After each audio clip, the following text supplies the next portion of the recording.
Class 10 biology chapter 2 human respiratory system chapter 2 की हमने जो है प्रीवियस लेक्चर में इंट्रोडक्शन पढ़ा था और जो है हमने देखा था कौन कौन से ऑर्गन्स जो है वो ह्यूमन रेस्पिरेटरी सिस्टम में इन्वॉल्व होते हैं। तो उसमें जो है हमने दी एयर पैसेजवे को कम्प्लीटली पढ़ लिया था, जिसमें हमारे पास जो है वो ट्रेकिया हमने पढ़ा, फेरेंक्स पढ़ा, ठीक है, फिर जो है ब्रोंकाई पढ़ा, ब्रोंक्यूल्स पढ़ी, एल्वियोलाई पढ़ी हैं, ठीक है। यानी कि हमने एक कंप्लीट जो है वो देख लिया कि किस तरह से ह्यूमन रेस्पिरेटरी सिस्टम में एयर पैसेजवे इन्वॉल्व होता है। तो आज हम पढ़ेंगे लंग्स का क्या रोल प्ले है, किस तरह से लंग्स के अंदर जो है वो एयर पैसेजवे जो है ओपन होकर जो है गैसेस जो है वो किस तरह से लंग्स के अंदर एक्सचेंज होती हैं, ठीक है। तो सबसे पहले हम लंग्स को डिटेल से आज के लेक्चर में पढ़ने वाले हैं। स्टूडेंट, अगर आप इस चैनल के ऊपर न्यू हैं, क्लास 9th के स्टूडेंट हैं, तो क्लास 9 के सारे लेक्चर इस चैनल के ऊपर शेयर किए जाते हैं। इस चैनल को ज्वाइन करें ताकि फर्दर जितने भी लेक्चर इस चैनल के ऊपर शेयर किए जाएं वो आपको मिल सके, ठीक है। इसके अलावा जो है क्लास 9th के अभी पेपर्स होने हैं, तो क्लास 9th के पेपर्स के हवाले से सारे के सारे important questions gas, bio, chemistry, physics हर सब्जेक्ट के यहाँ पर शेयर किए जाते हैं। तो हम स्टार्ट करते हैं जी आज का अपना टॉपिक लंग्स, ठीक है। तो सबसे पहले आपको पता होना चाहिए कैविटी क्या होती है। कैविटी मैंने आपको पहले भी बताया था, हमारी बॉडी के अंदर जो भी खाली जगह होती है उसको कैविटी कहते हैं। जैसे ओरल कैविटी मुंह के अंदर खाली जगह, ठीक है, नेजल कैविटी नाक के अंदर खाली जगह। इसी तरह थोरेसिक कैविटी यानी कि हमारी जो चेस्ट वाल है इसके नीचे जो खाली जगह है इसको थोरेसिक कैविटी कहते हैं। लंग्स का एक पेयर पाया जाता है हमारी चेस्ट कैविटी के नीचे, ठीक हो गया। जबकि इन लंग्स की जो वॉल होती है वो कवर करती है कौन, हमारी चेस्ट कैविटी। ये नहीं कि हमारी जो चेस्ट कैविटी होती है वो लंग्स को कवर करती है, ठीक है। अब डायफ्राम की जो डेफिनेशन है वो बहुत इंपॉर्टेंट है, वो मार्क कर लें जल्दी से। A thick muscular structure called diaphragm below lungs, यानी कि जो लंग्स के नीचे जो पाया जाता है थिक मस्कुलर स्ट्रक्चर उसको क्या कहते हैं, डायफ्राम, ठीक हो गया। Lungs are spongy and elastic organs, क्योंकि लंग्स के अंदर हवा बहुत ज़्यादा होती है, इनका फंक्शन ही ऐसा है, इन्होंने प्रेशर को बियर करना होता है, इस वजह से ये इलास्टिक इन नेचर होते हैं, यानी कि इनकी इलास्टिसिटी ज़्यादा होती है, ये बस्ट नहीं करते।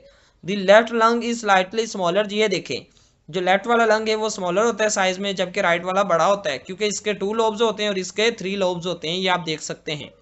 क्लियर हुआ स्टूडेंट जी।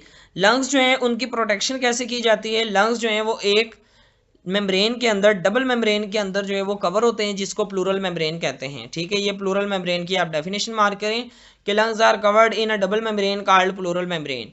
ये जो प्लूरल मेम्ब्रेन होती है, ठीक है, ये हमारी लंग्स की प्रोटेक्शन करती हैं। ये आपको अगर पूछा जाए how lungs are protected, lungs are protected by pleural membrane. अब प्लूरल मेम्ब्रेन के अंदर जो है एक फ्लूइड पाया जाता है, फ्लूइड का फंक्शन होता है इसकी फ्रिक्शन को रिड्यूस करना, यानी कि जब लंग्स वर्किंग करेंगे, लंग्स हमारी चेस्ट कैविटी के साथ जो है फ्रिक्शन की वजह से उसमें रगड़ आएगी, ठीक है, उस फ्रिक्शन को कम करने के लिए ये जो प्लूरल मेम्ब्रेन है इसके दरमियान में एक फ्लूइड पाया जाता है, वो जो फ्लूइड होता है उसकी फ्रिक्शन को रिड्यूस करता है, जिसको प्लूरल फ्लूइड भी कहते हैं, ठीक हो गया। जैसे कि हमारे हार्ट की वॉल्स के दरमियान में एक फ्लूइड पाया जाता है जिसको पेरिकार्डियम फ्लूइड कहते हैं, जबकि हमारे ब्रेन की जो क्रेनियल नर्व्स हैं उनके दरमियान में, क्रेनियल बोन्स के दरमियान में एक फ्लूइड पाया जाता है जिसको सेरिब्रोस्पाइनल फ्लूइड CSF कहते हैं।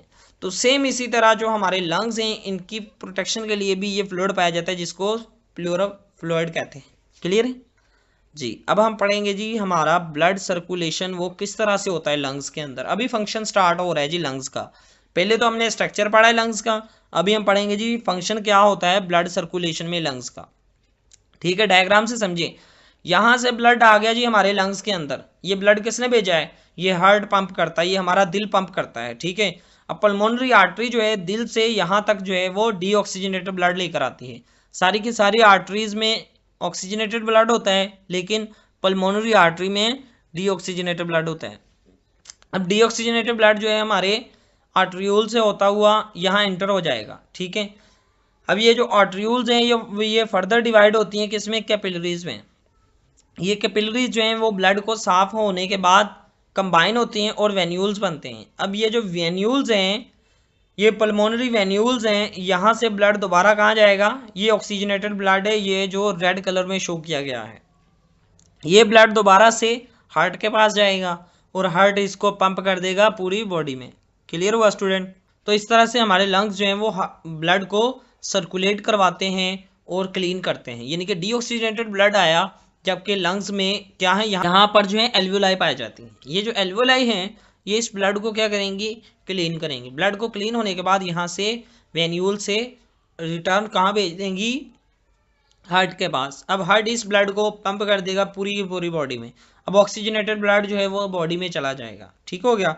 अब इसकी हम थ्योरी पढ़ते हैं। Pulmonary artery carries deoxygenated blood from heart to lungs, ये ऑलरेडी हम पढ़ चुके हैं। Inside each lung the pulmonary artery divides into smaller arterioles, ये जो आर्ट्रियोल है ये स्मॉलर आर्टरीज में डिवाइड होता है और जो फर्दर जो है वो कैपिलरीज में टुगेदर हो जाता है। ठीक है, ये जो कैपिलरीज बन जाती हैं। अब ये जो कैपिलरीज हैं यहाँ पर जो है सराउंड किया हुआ है किसने, एल्वोलाई ने। अब इन एल्वोलाई के अंदर जो है वो गैसेज एक्सचेंज होती हैं, यानी कि जो ऑक्सीजन है यहाँ से एल्वोलाई से यहाँ पर इंटर हो जाएगी किसमें, इन ब्लड के अंदर, और ब्लड से फिर दोबारा से यहाँ से ब्लड जो है वो इस वेन्यूल्स के ज़रिए जो है वो चला जाएगा कहाँ पर, पल्मोनरी वेन में, और पल्मोनरी वेन जो है वो ब्लड को ले जाएगी ऑक्सीजनेटेड ब्लड को कहाँ पर, हार्ट के पास। तो इस तरह से ब्लड जो होता है वो साफ होने के बाद दोबारा से हार्ट की तरफ आ जाता है। अब हार्ट उस ब्लड को क्या करता है, पूरी की पूरी बॉडी में भेज देता है। ठीक है, तो ये बिल्कुल इजी फंक्शन है जी किसका, लंग्स का। तो अगर आपको आ जाए long question explain the structure and function of lungs, तो आपने ये सारा एक्सप्लेन करना है जो आज मैंने एक्सप्लेन किया है। ठीक है, ये पहला जो एक्सप्लेन किया था ये स्ट्रक्चर है, आगे इसका फंक्शन है कि किस तरह से जो है लंग्स परफॉर्म करते हैं circulation of blood in humans. ठीक हो गया। तो ये सारा टॉपिक स्टूडेंट आज हमने कंप्लीट कर लिया है। इसके अलावा अगर आपको कुछ समझ ना आया हो, कोई भी क्वेश्चन हो, आप कमेंट सेक्शन में पूछ सकते हैं। अगर आप 9th क्लास के स्टूडेंट हैं और आपने 10th क्लास में जाना है तो आपके के सारे न्यू सिलेबस के लेक्चर इस चैनल के ऊपर अपलोड कर दिए जा रहे हैं। ठीक है, इस चैनल के ऊपर केमिस्ट्री, फिजिक्स, बायो, मैथ सारे सब्जेक्ट्स के लेक्चर आपको इस पे मिलेंगे।